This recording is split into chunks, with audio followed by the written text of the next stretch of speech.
L'une des misconceptions que beaucoup de nos frères immigrés aux États-Unis, qui viennent des pays d'Afrique francophone, ont, c'est que ils pensent que leur diplôme n'a aucune valeur aux États-Unis. Non, c'est une très très grave erreur. Vous vous trompez. Vos diplômes ont de la valeur.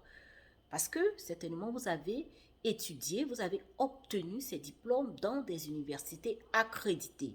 Exemple, moi je viens de la Côte d'Ivoire. Dans mon cursus scolaire, il y a la licence, d'abord il y a le bac, il y a la licence, il y a la maîtrise, etc. Donc n'assumez pas que vos diplômes n'ont aucune valeur, non.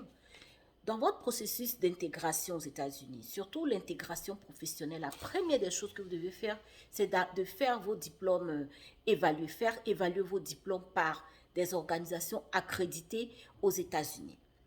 Voilà. Et moi, par exemple, j'ai fait évaluer mes diplômes par WES, World Education Services. Voilà. Je vais poster le lien pour vous. Donc, il va falloir contacter World Education Service.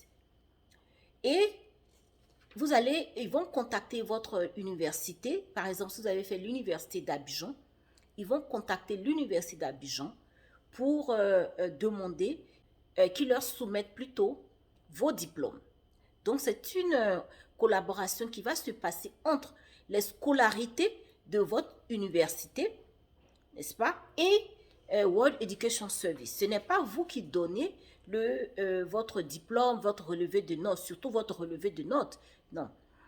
Et aussi, ce que vous devez faire, il va falloir traduire, avoir la traduction de tous vos relevés de notes. Généralement, c'est bien d'avoir une copie déjà que vous allez soumettre à World Education Services. Et après, les scolarités aussi vont soumettre cela directement. Donc, vous-même, vous devez contacter vos scolarités de vos pays, par exemple, la scolarité de l'université de Cocody ou alors l'université d'Abidjan en Côte d'Ivoire, les contacter et ils vont faire ce package-là et puis expédier. Généralement, ça se passe de scolarité en scolarité, voilà, à World Education Services. Mais ce qui va se passer, c'est que, voilà, puisque les choses ne sont pas forcément numérisées dans nos pays en Afrique, souvent, moi, ce que j'ai fait, c'est que j'ai eu même à payer les frais d'expédition. Ça doit être expédié de la scolarité avec les cachets des universités, des cachets valides. Et ce sont eux, par exemple, qui ont tout expédié à World Education Service, qui ont fait l'évaluation de mes diplômes. OK? Voilà. Donc, c'est ce que vous devez faire.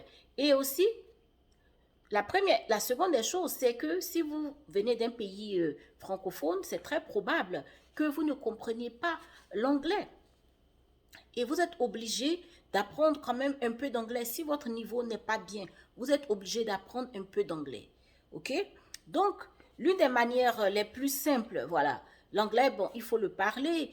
Vous pouvez aller à des ressources qui sont là, soit même à la télé, vous pouvez apprendre l'anglais. Quand vous regardez un film, par exemple sur Netflix, s'il vous plaît, ne mettez pas le français souvent. Il y a le sous-titrage et tout, la version française. S'il vous plaît, si vous voulez apprendre l'anglais, franchement, immergez-vous dans l'anglais, ok? Et quand vous regardez vos films, écoutez souvent aussi les newspapers, les CNN, les news, les chaînes de news, c'est très important. Moi, ça m'a beaucoup aidé. Aussi, vous pouvez approcher les community college. Community college, ça coûte moins cher pour apprendre l'anglais.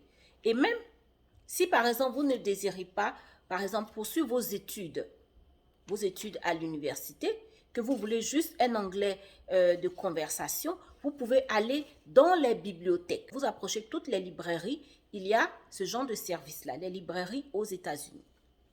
Et il y a quelque chose aussi qui est là dans tous les États, je vais dire, tous les counties aux États-Unis, par exemple, ils ont ce qu'ils appellent Workforce Center.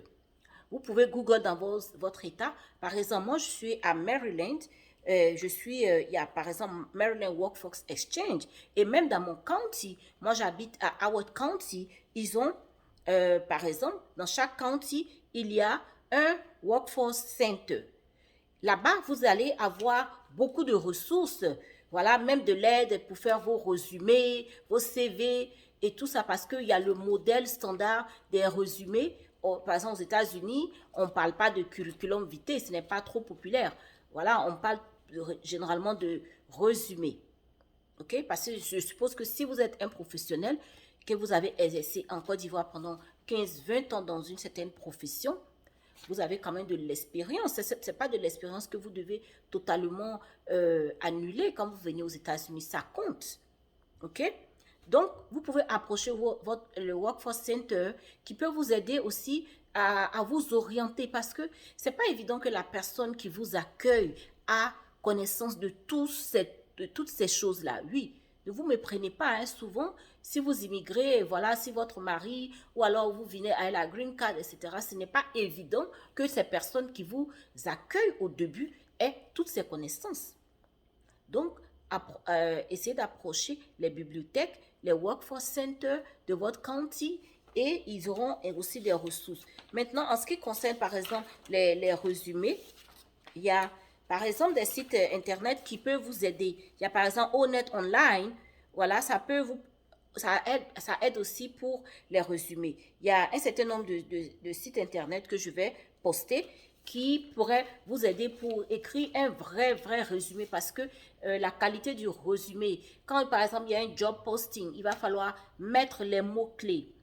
Assurez-vous d'avoir les mots-clés. Et donc, toutes ces choses-là, il y a un certain nombre de sites internet que je vais poster qui pourraient vous aider à vraiment peaufiner votre résumé en fonction de votre carrière, de votre profil de carrière. Par exemple, sur Honnête, il y a plusieurs carrières. Si par exemple, vous êtes software developer et que vous recherchez ce genre de résumé ou alors de skill set, des choses comme ça, vous allez mettre ce job title là-dedans, Honnête, et puis ils vont vous sortir un peu les choses que quelqu'un qui est, les activités qu'un software developer fait. Et donc, vous pouvez utiliser cela, changer un peu parce qu'il ne faudrait pas faire du copier-coller. Faire cela et puis arranger votre résumé et puis poster votre résumé sur les job boards, Indeed, Career Builder, etc. Et puis voilà. Et donc, je vais poster un certain nombre de ressources qui, j'espère, ont leur équivalence. Moi, j'ai pas mal de ressources ici en ce qui concerne l'État de Maryland ainsi que mon county qui est Howard County. Donc, en fonction de votre county, vous pouvez faire des recherches. S'il vous plaît, soyez votre propre advocate. La personne chez qui vous atterrissez peut ne pas connaître tout. Ça, je vous le dis. Ces gens qui vous hébergent, que ça peut même être votre époux ou alors un parent. Ils peuvent ne pas connaître tout. Et donc, ce n'est pas évident qu'ils puissent vous aider à vous intégrer. Vous-même, vous devez être votre propre advocate. Si vous avez décidé d'immigrer, faites tout pour vraiment forcer, faites tout ce qu'il y a à faire pour pouvoir réussir votre intégration. Dans quelques années, vous serez totalement intégré et cette étape de votre vie-là ne sera que du passé et peut-être même des leçons.